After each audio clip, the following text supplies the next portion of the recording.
नमस्कार काका, माझं नाव गोपाल नारायण मेनकर, कावेरी प्रतिनिधी. माझ्याकडे पूर्ण बघण्यासाठी वाशिम जिल्हा आहे. तर हे जे तुम्ही जे आपलं कावेरी सीडचं 1901 हे टरबूज येते हे यावर्षी लावलेलं आहे. तर तुम्हाला याच्याबद्दल एक प्रतिसाद काय आला, किती महत्त्वाचं वाटते की कावेरी सीड हे लावा पुढच्या वर्षी, का तुम्ही पुढच्या दुसऱ्या फार्मरला सजेस्ट करसाल, याच्याबद्दल काहीतरी सांगा. नमस्कार, माझं नाव अचल वानकडे, मुक्काम या पुढे तालुका कारंजा, जिल्हा वाशिम.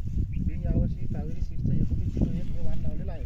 आणि यावर्षी आम्ही लावलेलं आहे कावेरी सीडचं जे 1901. तर फळाची क्वालिटी पण चांगली वाटत आहे, फळ वजनदार वाटत आहे. आणि कास्तकारांना मी सांगू इच्छितो की जर तुम्हाला लावायचं असेल तर कावेरीचं 1901 हेच तुम्ही वाण लावा. बाकी तुमचा वैयक्तिक प्रश्न, पण माझा सांगतो स्वतःचा प्रश्न की तुम्ही कावेरीचं 1901 हेच फळ लावा. दादा याचं सरासरी वजन किती वाटते? आता माझ्या हातामधलं फळ आहे कमीत कमी 5.5 ते किलो. हे पण भरणं जे आपल्या घरचं लहान भरणं असते ना, त्याच आकाराचं फळ आहे. आणि दुसरी महत्त्वाची गोष्ट, याला वेळ किती झाला लावून? वेळ झाला याला 2 महिने 5 दिवस झाले. तसं 2 महिने 5 दिवस झाले. आणि आज हार्वेस्टिंग सुद्धा चालू आहे. हार्वेस्टिंग पण चालू व्हिडिओ दाखवा येतं साईडला त्याचा. आहे. आमचा ट्रक यायचा आहे, ट्रक काट्यावर आहे. ठीक आहे इकडे.